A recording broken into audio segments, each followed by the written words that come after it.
Right before I began my YouTube channel, and I do mean the literal last thing I did before making my Color Splash video, I decided to have a little marathon of all the Layton games. It had been years since I last played through them, and I wanted to see if they still held up to the lofty pedestals I had placed them upon. Long story short, yes, I still love the series, but there was one game in the mix I was particularly interested in reassessing. That game was the last one in the lineup, Layton's Mystery Journey. It was the only Layton game I hadn't replayed at some point since its original release, and there was a good reason. I was not a big fan. I thought it was a disappointing new chapter for the series. The smaller case structure left many of its stories lacking, the puzzles were underwhelming to outright bad, and I wasn't much amused by the game's lighter tone. But I thought, since I was now 5 or 6 years separated from that original playthrough, maybe going through it knowing what to expect this time would help give me some appreciation, a fresh perspective on the game. You know, this kinda sounds like the same setup you used in your Paper Jam video. Oh, you noticed? I wish I could be Layton's Mystery Journey's biggest advocate. As I've made known on this channel before, I'm in no hurry to see the professor himself solving mysteries again. I desperately want something new for the series, preferably in the form of new characters. But my goodness, does this game have very little going for it. Seeing as I was going to have to play through the game again for this video, I figured I may as well try out the Deluxe edition on the Switch, as it's ostensibly the better version. Which, yes, does mean I've now collectively played over 70 hours of Layton's Mystery Journey, which surely makes me a qualified expert on the subject at this point. But before we dive into Layton's Mystery Journey, or LMJ as it's easier said, I think it's worth spending some time talking about the experience of playing the Deluxe Edition. It is, after all, the Layton series' first foray onto a big screen console. The most notable change in the Deluxe Edition relates to LMJ's most infamous quality, the puzzles. I won't speak much to the puzzle design in either version here, there are already interesting videos on that subject, but it's never a good sign when the re-release of your definitive edition doesn't add, but outright replaces nearly a third of the original selection. Although, since we're here, shout out to Puzzle 100 on the 3DS version, which after the 1.2 update has simply remained bugged for 7 years. Rather than a fleshed out puzzle description, the text simply reads, A is the correct answer. Only, it's not a multiple choice puzzle, there's literally no A involved whatsoever. I don't know if I've ever seen this in a Layton game before. While it is true that the Deluxe Edition removes the most heinous puzzles from the base game, and thankfully fixed Puzzle 100's description, the replacements are nothing to write home about, heavily leaning on adequate been there, done that series which can be slotted in the roster to fill multiple puzzles with the same idea. However, the Deluxe version has some unique issues on its own. It's the controls mostly. Though they've clearly tried their best to adapt the Layton formula to a controller-based scheme rather than a stylus and touchscreen, the results are unwieldy. Roaming around screens with a magnifying glass and manipulating objects for a puzzle never felt intuitive, even after beating the game. And the memo feature has been rendered borderline unusable, including with motion controls. It would appear pen and paper are the way to go, which is not always an adequate substitute, as drawing on diagrams the game has provided itself is often a helpful or necessary tool for puzzle solving. To be fair, this game did get me to realize how bad the drift on my Pro controller has become, which I'll wager didn't make the puzzles any easier. The Deluxe version also doesn't look that great. The character models are fine, but the environments haven't quite made a graceful transition into being displayed on a bigger screen. The low resolution of the backgrounds make themselves known frequently, artifacts and blurry lines, especially apparent in the rare instances the game decides to zoom in to focus on an object. It looks, well, like a 3DS game. It is for these reasons that I struggle to call the Deluxe Edition the definitive version of LMJ. Plainly, I think the act of playing a game like this, regardless of puzzle quality, is vastly more engaging with the tactile setup offered by the likes of a touchscreen and stylus. I hope New World of Steam re-examines this control setup, or it might just be advisable to play the entire thing in handheld mode, which seems a little contrary for a series finally trying to jump off of handheld systems. Unfortunately, no matter what the Deluxe version tweaks or reconfigures, no simple fix can solve the underlying problems plaguing Layton's Mystery Journey. As I spoke about in my Azran Legacy video, LMJ's central appeal seems to be based on a dubious premise, that the Layton series slowly lost its way over the course of the prequels, forgetting what exactly made the game special in the first place. There's a sense LMJ associates the true essence of Layton with seemingly lower stakes stories in small villages and towns. Accordingly, LMJ's case structure is meant to facilitate such smaller stakes stories, relying on bite-sized mysteries that are largely unthreatening in nature, rather than one overarching mystery. It's a reasonable plan for ingratiating the audience to new characters, but like everything else in LMJ, the case structure does not lead to the intended effect. Layton's mystery journey is a treacherously boring video game. There are many, many reasons for this. If there is one thing you take away from this video, let it be the following. For all that LMJ gets wrong, the absolute Achilles heel of this game is the sheer volume of padding. Excluding the Ace Attorney crossover, Layton's mystery journey is the longest Layton game in the series, clocking in at nearly 23 hours. It does not even remotely earn this runtime. Despite each of the 12 cases in the game only lasting 1 to 2 hours each, nearly every single one of them is filled to the brim with irrelevancies. The game absolutely loves to have you backtrack to previously explored screens so you can recollect hint coins and find new puzzles there.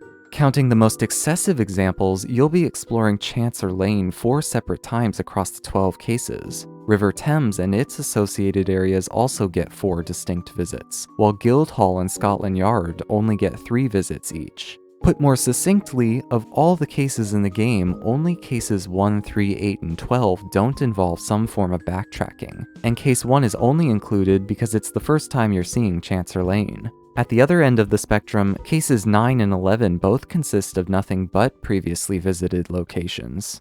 My intention here is not to suggest that backtracking is a vice in and of itself. It of course can be used effectively and intelligently. LMJ's backtracking is not either of those things. It is exhausting because it's so obviously utilized to artificially lengthen the case. In case 10, for example, you begin by exploring Scotland Yard, a place you've already explored in both cases 2 and 9. So far, not so bad. This leads us to Gressenheller University, the main location of the case. Near the end of the case, though, Inspector Hastings puts a stop to our investigation, requiring us to ask Dean Delmona to usurp his authority. Only Dean Delmona isn't at the university. In fact, he was trying to contact Hastings, but missed him on the way to Scotland Yard. So we need to return to Scotland Yard for a 4th time, get permission from the Dean, then return to the university. This small example is the kind of backtracking LMJ constantly participates in. A similar critique can be applied to the NPCs wandering around London as well. If you're not exploring the same areas over and over again, then there's a good chance you'll be talking to the same NPCs, as the selection starts to wear pretty thin by the end. I never thought I'd get tired of talking to Granny Riddleton in a Layton game, but she seems to sprout up absolutely everywhere you go, alongside characters like Bob Brackett or Benny from Azran Legacy for some reason. The padding extends to their conversations too. LMJ is by far the wordiest Layton game, again excluding the crossover. To be blunt, there is just way too much dialogue in this game. Characters have a bad habit of droning on and on and on about nothing in particular, especially annoying when they feel the need to recap things you just had a conversation about, or take 3 text boxes to announce where you need to go next. It is yet another way in which even the shortest of cases in Layton's mystery journey is made to feel like a slog. As frustrating as the padding is, that's really the start of the issues. We have to return to the primary motivation of the case structure, that oh-so-coveted low-stakes storytelling.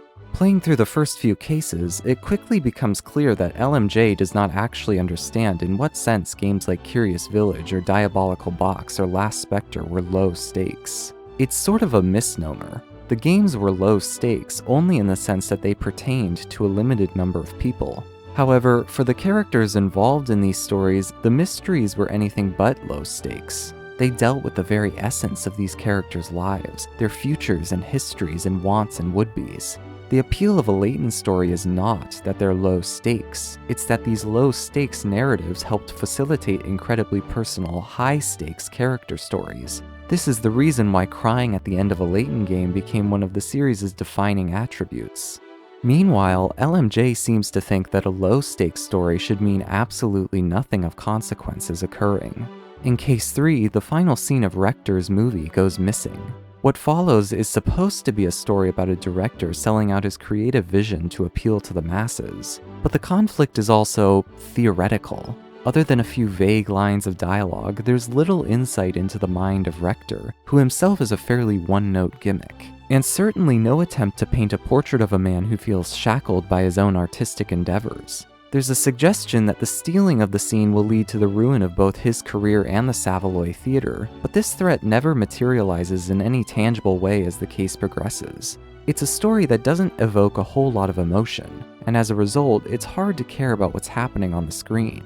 So it goes with most cases in LMJ, whose mysteries are rarely utilized as vehicles for understanding the rich turmoil of the game's characters, and whose resolutions, as we'll soon see, often immediately drown any substance that attempts to bubble up to the surface. The real issue is broader than LMJ not grasping low-stakes storytelling. The real issue is that Layton's mystery journey lacks a comprehension of the basic components which constitute compelling drama. Look no further than Case 5 to see a perfect example of what I'm talking about. The premise is straightforward. Lisa White has asked Catriel to investigate paranormal phenomena occurring throughout her house. But once the initial setup is complete, interest quickly falls off a cliff.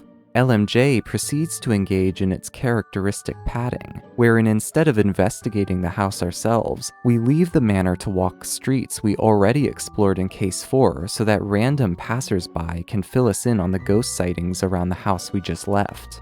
It's like turning your nose up at seeing the Mona Lisa so you can ask someone next to you to describe what it looks like. This diversion is half of the case's runtime, in which we compile a complete list of all the strange hauntings at White Manor. The second half of the case then follows that list in an orderly fashion, revealing each haunting site to be a cheap gag one by one. And why were these false hauntings occurring in the first place? It is because Lisa felt lonely and wanted to drum up talk and interest by intentionally creating an aura of mystery around her house. Where do we even begin? It should be fairly self-evident that this is perhaps the least interesting way to tell a story like this. One would think that a story of this nature might want to engender some feeling of unease or uncertainty, the same way a good ghost story around a campfire might. Or, being that LMJ is a game about mysteries, the case might be spent interrogating more closely one extremely complex haunting. Alternatively, being that LMJ likes its comedy, the hauntings would become increasingly more absurd and cause our characters to react in amusing ways. In any hypothetical we choose, there's the idea that the story should be building towards something. But the way Case 5 is structured now, it's precisely the opposite. LMJ deflates tension in its story by turning it into an almost literal checklist of tasks to be completed. Even the characters are unimpressed by the end. And like with Case 3, it's difficult to connect emotionally with the core of the story. This is because the premise of the character study is obscured right until the very end. Since it quickly becomes obvious that the hauntings are bogus, the real mystery of the case is why someone would do this in the first place. And because no case in LMJ can continue after the mystery is over, there's no time or desire for LMJ to dig into the story of what is effectively an orphan child who has run out of people to turn to. It is simply impossible to care about a character who has been given so little to chew on, and one wonders if the time spent sauntering previously explored streets couldn't have been better utilized by giving us a sense of what Lisa's home life was like after her parents' death, and how that affected her social proclivities elsewhere. Instead, all we get is the same regurgitated character beat again and again and again and again and again and again until the case becomes as weightless as the balloons Lisa uses for her ghost tricks. With the two cases I've already given, we start to get a better picture of why the character stories don't land. LMJ's cases are simply not interested in telling them. 90% of every case is spent expositing plot points, and the motivation behind these plot points is usually reserved for the very last cutscene or two, when all the mysteries have finally been laid out. But that's just the thing. The character motivation is only relevant to LMJ insofar as it can be used as a clue to further the case. And once the case is solved, the character conflict is almost immediately dropped, having served its purpose. Lisa being lonely is the answer to our mystery, and once it is uncovered, Lisa's problem disappears along with it. This speaks to another uncompelling feature of Layton's mystery journey. LMJ is very adept at stamping out conflict whenever it appears, no doubt a further attempt to embody the low-stakes storytelling promised by the game. The end result is that LMJ creates a fantastic kind of universe for itself, one where nearly every bad thing that happens can be chalked up to misunderstanding or accident, or can be immediately forgiven with a few apologetic words. The resolution to each case almost always works to reduce the guilty party's culpability. In Case 2, we're sent to investigate the murder-suicide of 2 people along the River Thames. But as we discover, no such event took place. It was merely a stunt created by Mayor Loanita to generate interest in the declining Riverside Festival. Loanita correctly points out that despite her motivations not being sinister, she has abused her position as London's mayor, not the least of which includes wasting public resources and having the police investigate bogus cases. Happily though, the residents of London are so in love with Loanita's performance, they want her to continue to plan such events in the future, so all is forgiven, I guess. In Case 8, the entire crew of the Temptanic steal one of Fullhold's golden statues so they can sell it and make enough money to save their old ship, the Midas Touch. Happily though, Fullhold intends to refurbish the Midas Touch and run it alongside the Temptanic, even offering the crew positions on the old ship. Nothing like a little burglary to get exactly what you want, I suppose.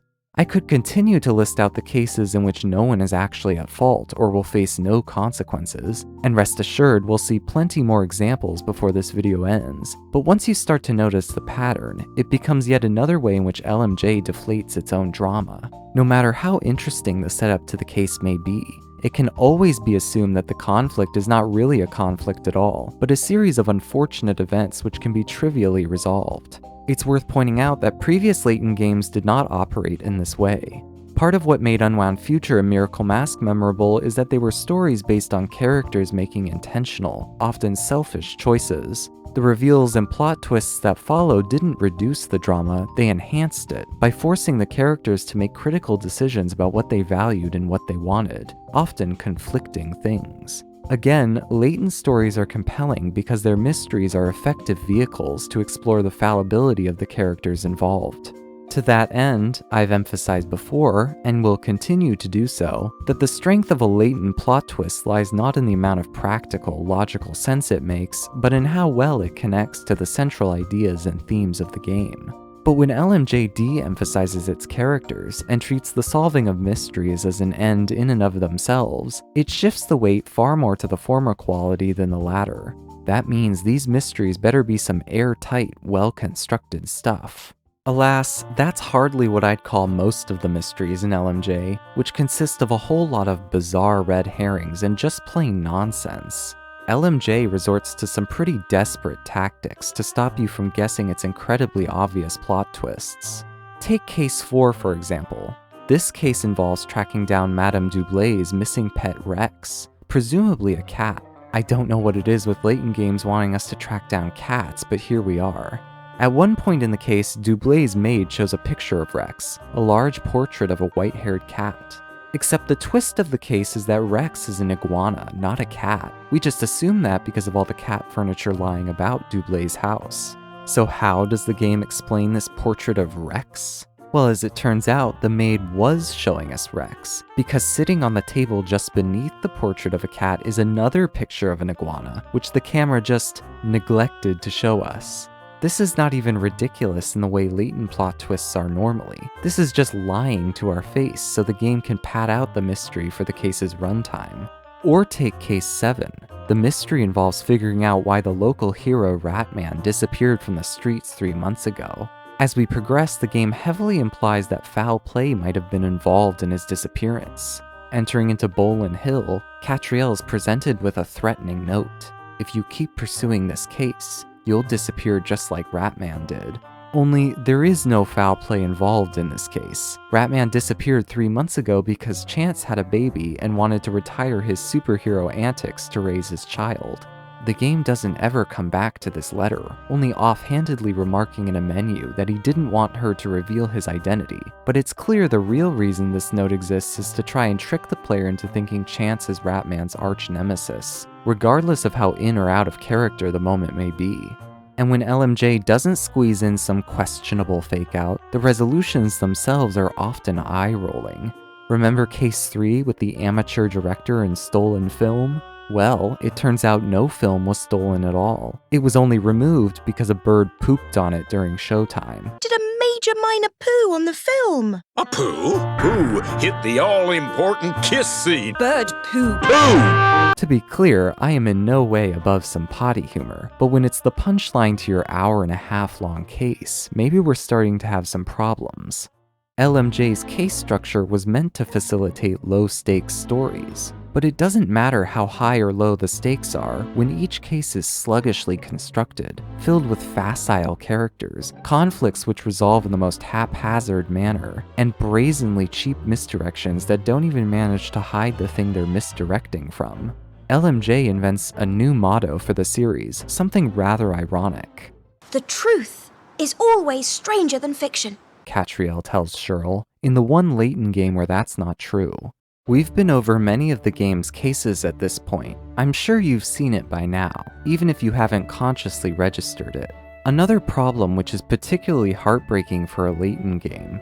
In my video on the crossover, I talked about how one of the most critical aspects of any Layton game is its setting. The focus on mysteries, combined with the distinctive art style, means the series is well equipped to provide moody and richly atmospheric locations for the characters to explore. When the series transitioned to 3D, the backgrounds became more animated, including far more moving parts and creating larger environments which could expand beyond what is immediately observable. This reached its grandiose peak in Azran Legacy, a game where every screen was absolutely bursting with rich details across a variety of destinations. Layton's mystery journey gives us yet another rendition of London. Let it be known that I think London has always been one of the Layton series' less interesting set pieces. It almost feels quaint compared to the vibrancy of Monte d'Or or Labyrinthia, yet the game still took time to give the city its own unique flavor, from Unwound Future's more grungy, steampunk aesthetic, to the almost claustrophobic walls we see from the brief snippet in Last Spectre.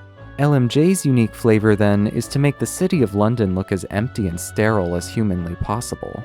Many screens are flat and simplistic, featuring freshly cut lawns and orderly displays of buildings. The game largely abandons the potential offered by being 3D, screens not expanding or extending very far when pressed with the magnifying glass, and containing only few interactable elements, if any. It's the only 3DS Layton game not to utilize the 3D effect in any capacity, a common occurrence amongst late-stage 3DS titles. These screens are static and dull, defined more often by their vacancies than their details, as if someone came by with a cleaning crew and sanitized the streets right before Catriel set up her agency. London, as presented in LMJ, has more in common with manufactured American suburbia than it does the bustling lodestone that is one of the world's most famous cities. Aesthetics aren't the only way in which LMJ presents an utterly uncompelling version of London. The case structure rears its head once again. Because certain locations are only accessible in certain cases, the London in LMJ is divided up into different sectors, with each sector having a handful of locations assigned to it. But you're unable to see how each sector relates to one another, so it becomes impossible to piece together the geography of this iteration of London. In prior Layton games, you would slowly integrate each new piece of whatever location was being explored to get a full picture of the place by the end of the game. Being able to do this mattered because the geography of the land gave character and personality to the location. Take Last Spectre's Mist Hallery, which relies on a straightforward concept. Being built on a large hill, the further up the hill you move, the more wealthy the town becomes. At the bottom of the hill is Grand Bridge, consisting of smaller homes and shacks, where both the market and polluting ghost factory are located. In the middle of the town is North Ellie, consisting of slightly larger buildings, inns, and restaurants. Moving up further leads to High Yard Hill, opening up from a grand plaza, where the houses grow larger still, with the police station situated all the way to the right. Finally, at the very top of Mist Hallery rests Bard Manor, housing the wealthiest denizen of the town, fittingly leering over the rest of Mist Hallery as Bard himself extorted the residents below him. Combine this with a canal system which flows through every section of Mist Hallery, which of course is very plot relevant to Last Spectre, you get a surprisingly thoughtful setting created simply by virtue of where things are placed in relation to one another. A virtue Layton's mystery journey cannot partake in because it has no vision of London beyond the current sector we're stuck in. Despite my acerbic comments, there is a particular vision that LMJ is bringing with its squeaky clean streets.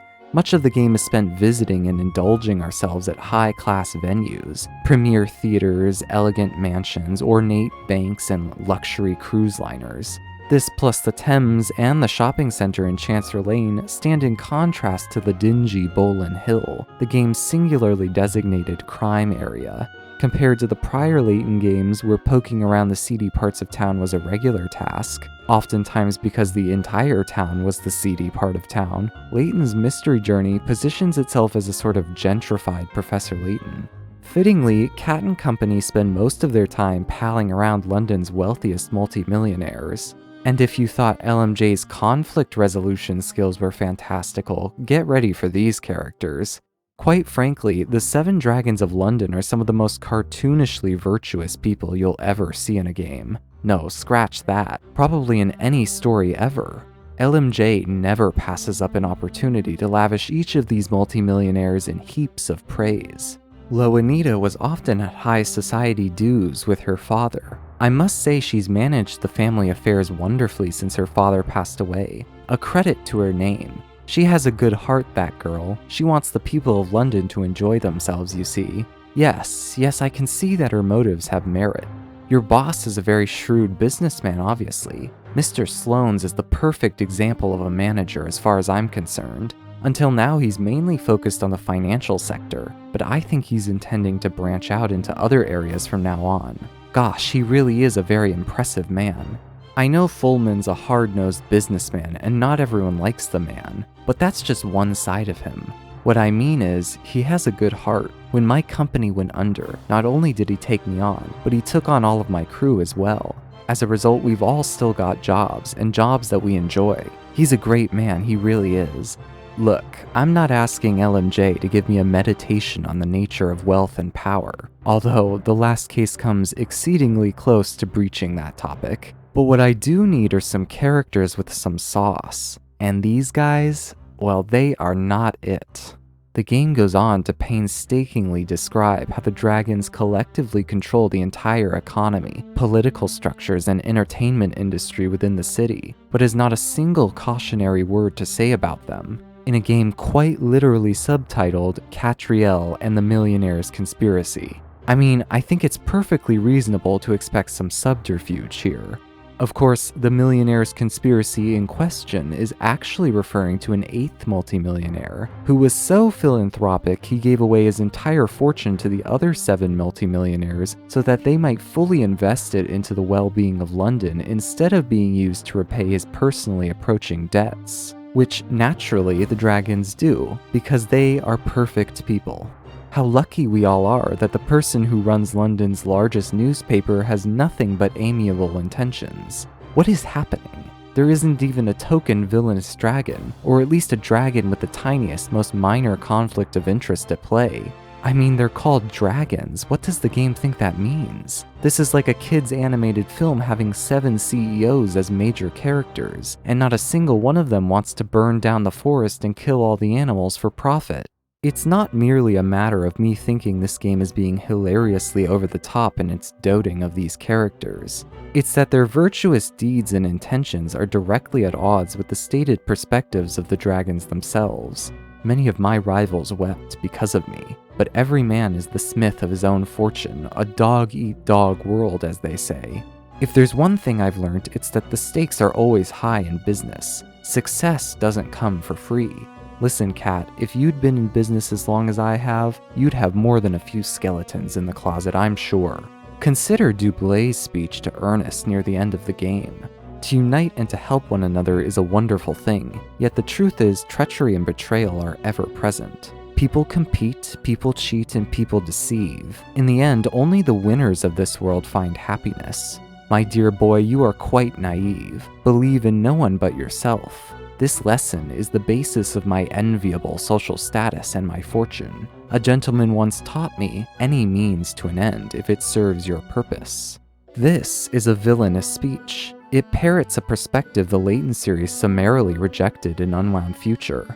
It is one of the few times in the game where the dragons give their opinion on things, and yet we must understand it as complete gibberish. There is not a single instance in this entire game where these characters, Dublé included, act in accordance with this speech. The very case the speech exists in is perfect evidence to the contrary.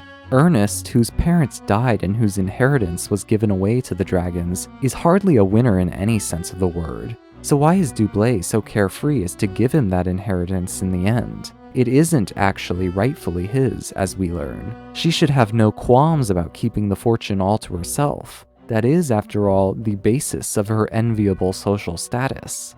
The answer, of course, is that this is simply a classic LMJ-ism. For Dublé to act on her philosophy, for any of the dragons to act deceitfully, it would necessarily introduce conflict into the narrative. Conflict not born of accident or misunderstanding, but of real beliefs and intentions. And that's simply something beyond the scope of a game like Layton's Mystery Journey. So LMJ is not interested in being a high-stakes game, fine. So LMJ is not interested in being a tightly plotted mystery game, fine. What is LMJ interested in being? A comedy. Layton's Mystery Journey wants very badly to be a comedy game. This desire ekes out of every facet of LMJ, from its alliterative dialogue to nearly every character having some kind of pun for a name, to the lighter incidental music which plays in the background, one common theme being titled Comical Quizzical Quest.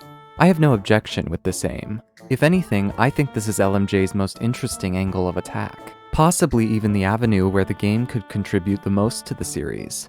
A Layton comedy had never been attempted, so this could have very well been an interesting thing to see, and a low-stakes case structure is well suited to fulfilling this end. The problem is not that Layton's Mystery Journey is trying to be comedic. The problem is that the game is not nearly clever enough to carry this ambition over the finish line.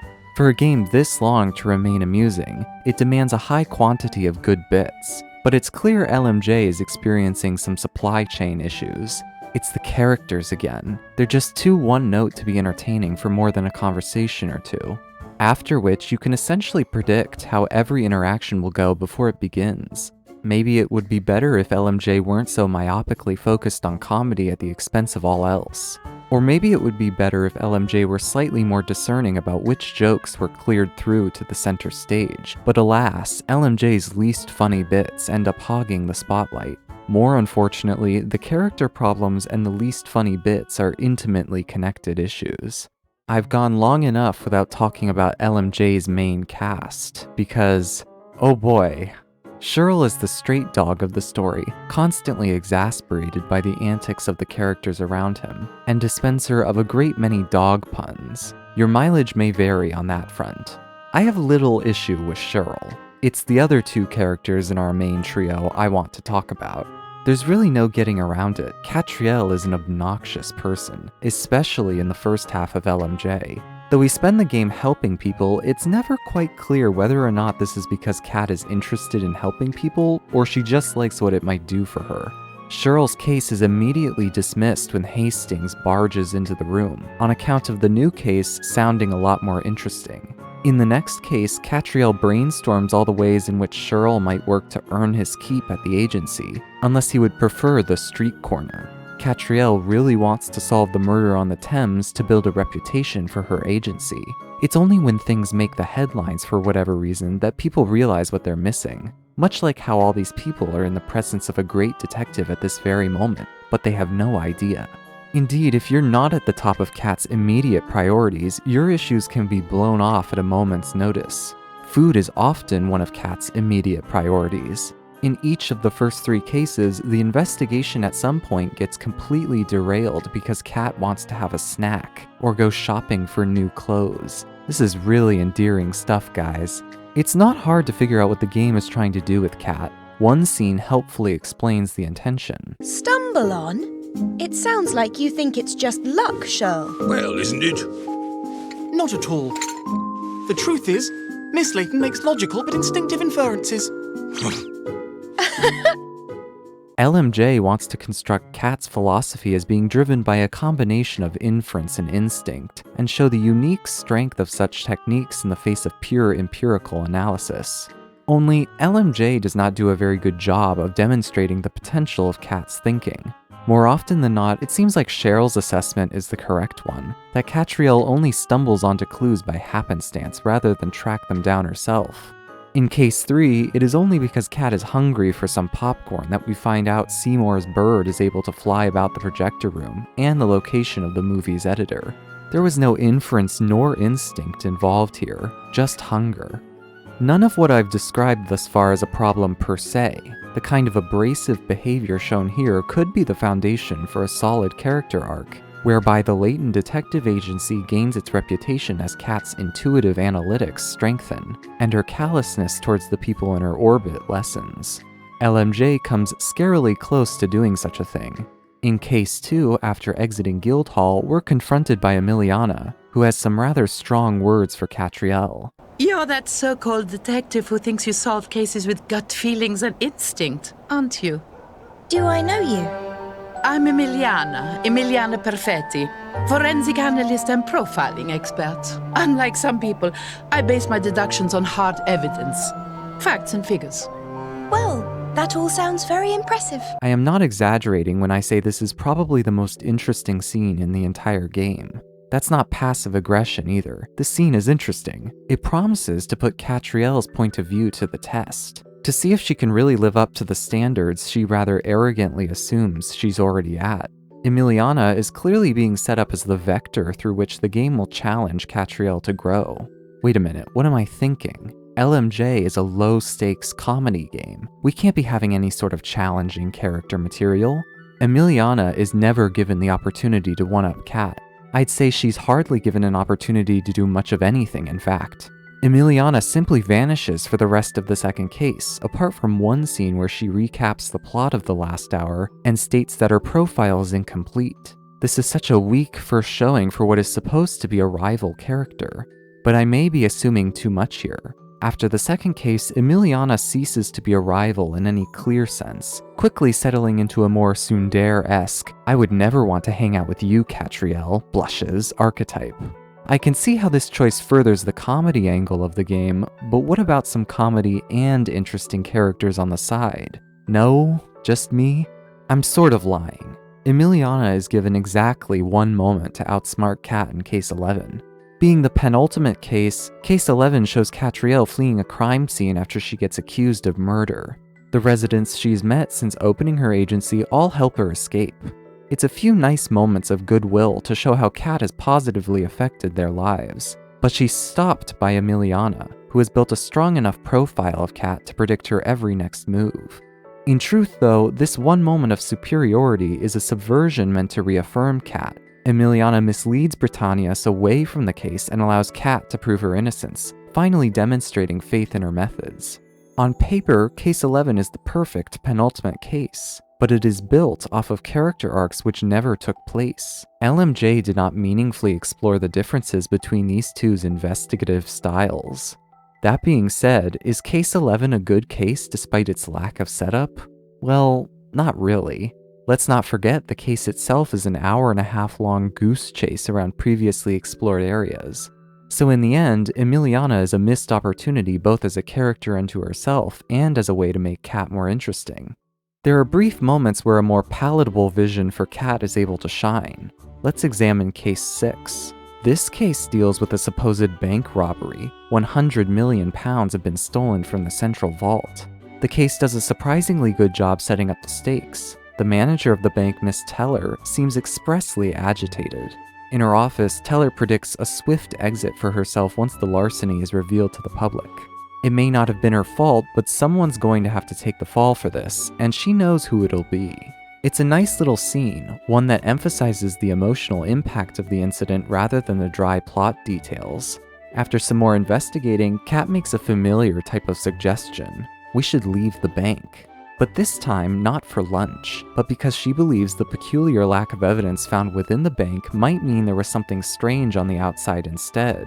Sequences of events like this better display Kat's philosophy. a chaotic, method in the madness type figure, where her path to success only appears random, but is in fact based on a carefully considered intuition, as Ernest suggested. The kind of detective who converses with people until they feel comfortable enough spilling all of their secrets. Case 6 presents a coherent version of Cat that's easy to get behind. So is Case 6 the game's first good case? Well, no. LMJ proceeds to engage in its characteristic padding, wherein we have to spend the last third of the case chasing Shady across the entire Thames sector to get the last clue, a place we've already explored at least once to this point. I was not joking when I said this game's pacing was a pervasive nuisance. The resolution to the case is that there was no bank robbery. Miss Teller only claimed that there was so the bank would be eligible for an insurance payout, hiding the fact that the internal storage mechanisms of the bank failed and released the money out onto the streets. Consequences for Miss Teller? Don't be silly. Apparently, in less than a day, they were able to recover £80 million worth of the banknotes that were blown away by the hurricane gust wind force across London the prior evening. Enough so there'll be no long-lasting repercussions for the bank. Huh? I'm pretty sure Labyrinthia is a more feasible operation than whatever magic Sloane's must have used to accomplish that. We're far from done talking about Catriel's conduct. I've saved the worst for last. Ernest Greaves. The reoccurring joke here is that Cat uses Ernest's romantic interests in her to exploit him for labor. Basically what she tried to do to Cheryl, only successful this time.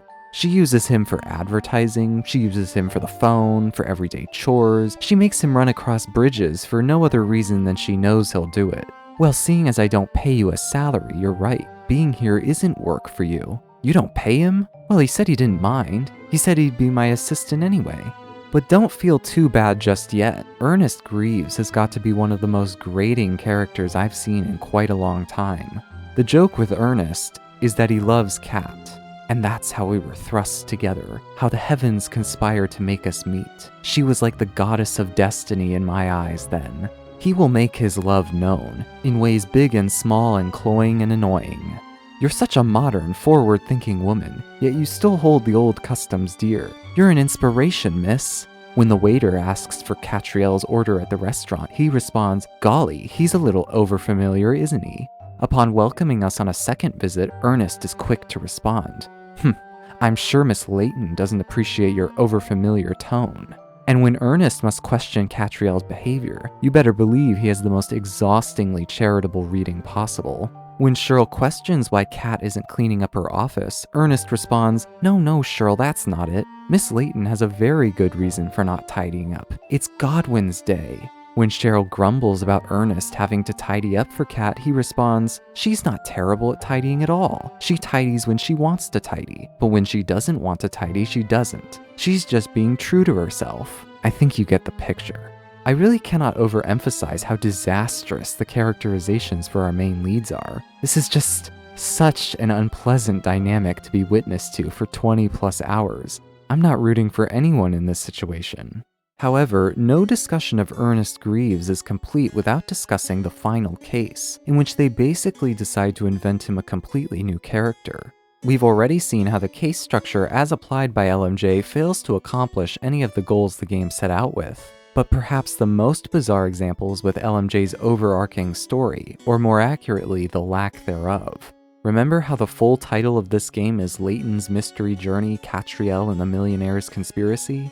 It's easy to forget sometimes, because that conspiracy is never mentioned until the final 2 hours of the game.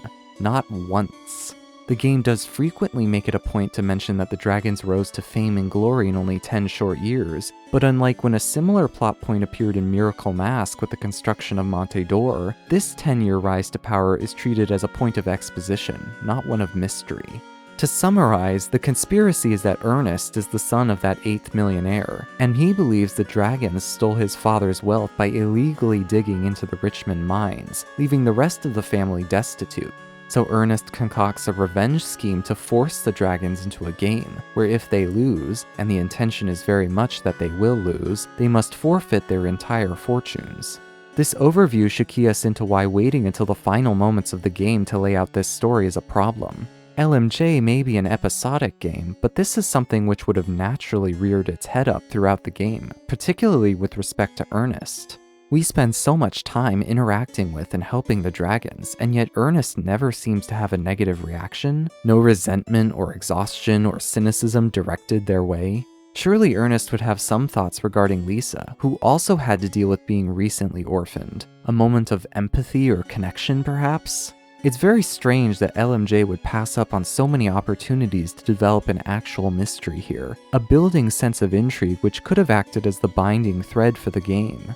Like with Case 11, Case 12 is a sensible finale for LMJ, but it's severely undercut by the fact that the rest of the game didn't do any work to bring us to this point, other than to tell us that the dragons are in fact characters who exist. It's also random. Ernest could be replaced with a new, original character for this case, and it would make arguably just as much sense, if not more. It is another glaring omission in LMJ's ability to construct dimensional characters in worthwhile stories. No wonder the comedy can't carry the game. By now, I'm sure I've sketched out a rather complete picture of Layton's mystery journey and how it operates. But make no mistake, this analysis didn't come about as the result of a complicated examination between the many cases of the game and how they interplay.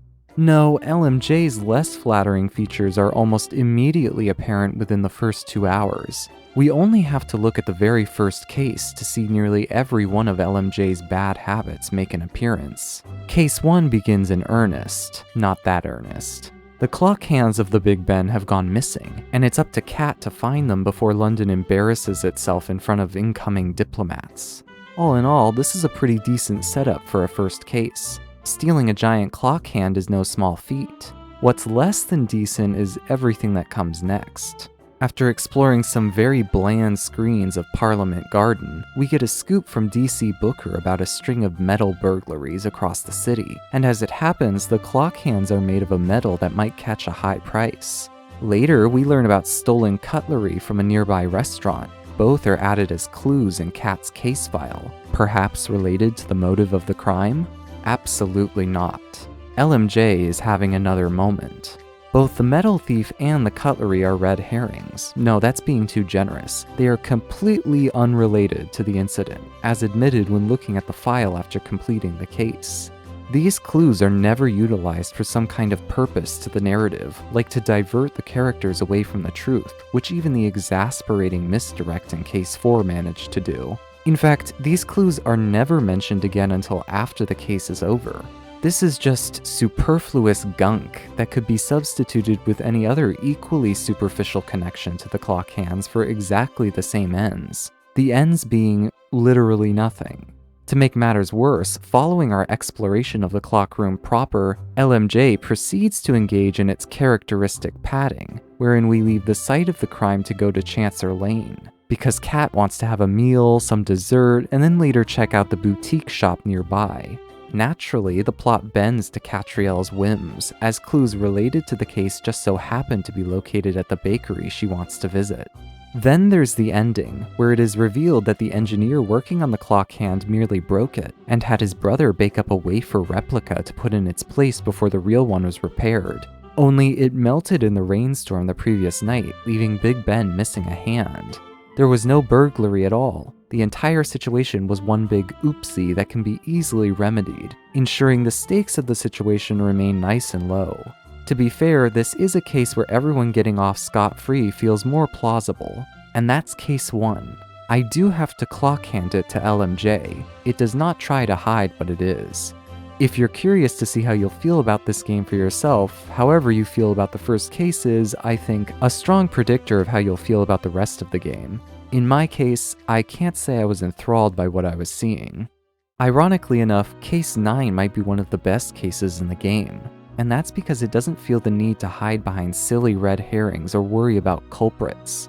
The case is as simple as it appears. Hastings forgot to give his wife a present on her birthday, the stores are closed, and he needs help. Felicity laments her husband spending more time trying to find a gift than with her. It culminates in a legitimately sweet scene where Cat plans out residents of London to turn their lights on in the pattern of happy birthday at the right moment. That's a solution to the quote-unquote mystery that feels both clever to the problem at hand and heartfelt in its own right. Now, is Case 9 a good case?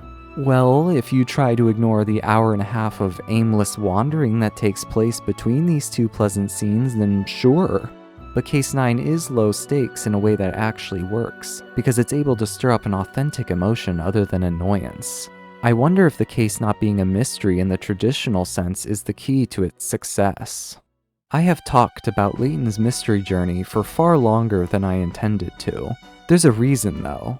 In my New World of Steam video, I saw many comments which implied that LMJ is proof positive that a Layton game not starring Layton, or any other pre-established character, is doomed to failure. I couldn't disagree more. What I hope the myriad of examples I provided in this video show is that the lack of enthusiasm around LMJ has very little to do with Flora being shunted, or the Layton and Cheryl subplots remaining unanswered until later extended media, if at all. Not that I think those things did it any favors, mind you, nor did LMJ originally being a post-Switch 3DS game for that matter. But what I think is far more important is that LMJ fails to make a compelling case for itself. It doesn't have the comedy chops, the dramatic chops, or the puzzle chops, stuck amidst a cast of mostly unlikable personalities and plotting, sitcom-esque misunderstandings. At best, it has a few fleeting moments in a sea of boredom. It's not that Layton's mystery journey is the worst game I've ever played, it's that so much of it feels inconsequential and disposable. Hardly the sterling return the Layton series deserved.